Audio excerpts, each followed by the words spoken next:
পৃথিবীর মানুষ এখনো পর্যন্ত মাত্র 12 কিলোমিটার পর্যন্ত নিচ পর্যন্ত যেতে পেরেছে। সেটা কে করেছে জানেন? 1970 সালে সোভিয়েত ইউনিয়ন। তারা চিন্তা করলো তারা পৃথিবীর নিচে যাবে, কারণ তারা পৃথিবীর নিচে হচ্ছে কিনা আমাদের বরাবর নিচে হচ্ছে কি আমেরিকা। আমরা যদি এখানে যে 6টা বাজে, আমেরিকাতে 6টা বাজে, রাত 6টা বাজে, দিন 6টা বাজে, রাত 6টা। সে চিন্তা করলো নিচ দিয়ে যাবে। তখন তাদের গবেষণা বলে তারা নিচে যাওয়া শুরু করেছে সাইবেরিয়া অঞ্চলে। নিচে গিয়ে তারা 12 কিলোমিটার পর্যন্ত গিয়ে দেখে সেখানে যেই গরম সেটা প্রায় 2000 সেলসিয়াস গরম। লোহা গলে যাচ্ছে সেখানে, কারণ 1500তে গেলে লোহা গলে যায়। আপনি দেখেন সূর্য আমাদেরকে গরম দেয়, আমরা 40, 50, 60 সেলসিয়াস গরম পাই আমরা। সূর্য আমাদের গরম দেয়, কিন্তু মাটির নিচে কিভাবে গরম হয়? পরবর্তীতে আর যেতে পারে নাই। সেই গবেষণা প্রতিষ্ঠানের প্রধান ছিলেন ডক্টর এসবক। তিনি বলেন, আমি যখন যেতে পারছি না তখন আমি একটা মাইক্রোফোন পাঠিয়েছিলাম সাউন্ড নেওয়ার জন্য, ভিতরে কি সাউন্ড হয়। বিলিভ অর নট, তিনি একজন খ্রিস্টান। তিনি বলেছেন আমি নিচে গিয়ে একটা সাউন্ড পেয়েছি, সেটা হচ্ছে মানুষের কান্নার আওয়াজ পেয়েছি। তিনি আবার বলেন, তিনি ভাবলেন এটা একটা ইকুইপমেন্ট বা আমি যে ইকুইপমেন্ট পাঠিয়েছি সেটার কোনো আওয়াজ হতে পারে।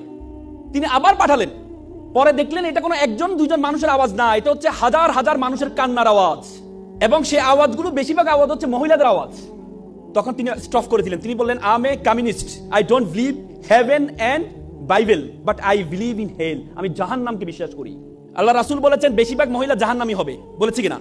এবং আমরা জান্নাতের ইল্লিন আর সিজ্জিন, ইল্লিন হচ্ছে যেখানে আমরা মৃত্যুবরণ করার পরে আমাদের বডিটাকে, আমাদের রূহটাকে ইল্লিনে নেওয়া হয়। ইল্লিন বলতে হচ্ছে আল্লাহ তাআলার যে আরশের নিচে রাখা হয় সিদরাতুল মুনতাহার পরে।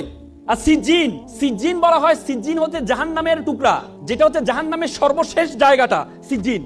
আব্দুল্লাহ ইবনে আব্বাস আল্লাহ রাসূলের চাচাতো ভাই ছিলেন। আল্লাহ রাসূলের চাচাতো ভাই আব্দুল্লাহ ইবনে আব্বাস বলেছেন সিজ্জিন হচ্ছে পৃথিবীর সর্বশেষে অবস্থিত, মানে পৃথিবীর নিচে অবস্থিত সিজ্জিন। তার মানে জাহান্নাম হচ্ছে পৃথিবীর নিচে অবস্থিত। আপনি চিন্তা করতে পারেন যে হাদিস সূরা নূহতে বলা আছে ফেরাউনকে আমি পানিতে ডুবিয়েছি, ডুবানোর পরে তাকে আমি জাহান্নামে নিক্ষেপ করেছি। তার মানে নিচে গিয়েছে, নিচে থেকে জাহান্নামে কিভাবে যায়? তার মানে আমাদের পৃথিবীর নিচে যে আগুন আছে সে আগুনের সেলসিয়াস বিজ্ঞানীরা বলেছেন 6000 সেলসিয়াস গরম।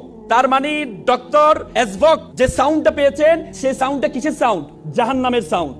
বিশ্বাস করেন, আমি যখন এই থিসিসটা পড়লাম, বিশ্বাস করেন আমি আমার চোখের পানি ধরে রাখতে পারি নাই যে আমরা পৃথিবীর এত জায়গায় গিয়েছি, আমরা উপরে আকাশ আসমান এত জায়গায় গিয়েছি, কিন্তু আমরা পৃথিবীর নিচ পর্যন্ত এখনো যেতে পারি নাই। মাত্র 1%, পৃথিবীর ব্যাসার্ধের মাত্র 1% থেকে কম আমরা নিচে যেতে পারি, তার নিচে যেতে পারি নাই। তার মানে আল্লাহ তাআলা যে আমাদের জন্য জাহান্নাম রেডি করেছেন, আমাদের জন্য জাহান্নাম প্রস্তুত করেছেন, সেটার প্রিপারেশন আমাদেরকে নিতে হবে, সেটার প্রিপারেশন আপনাদেরকে নিতে হবে। এজন্য আপনাদেরকে এখানে বলেছেন আল্লাহ তাআলা আল্লাহ রাসূলকে প্রথম যে উপদেশটা দিয়েছেন সেটা হচ্ছে ইকরা, পড়ো।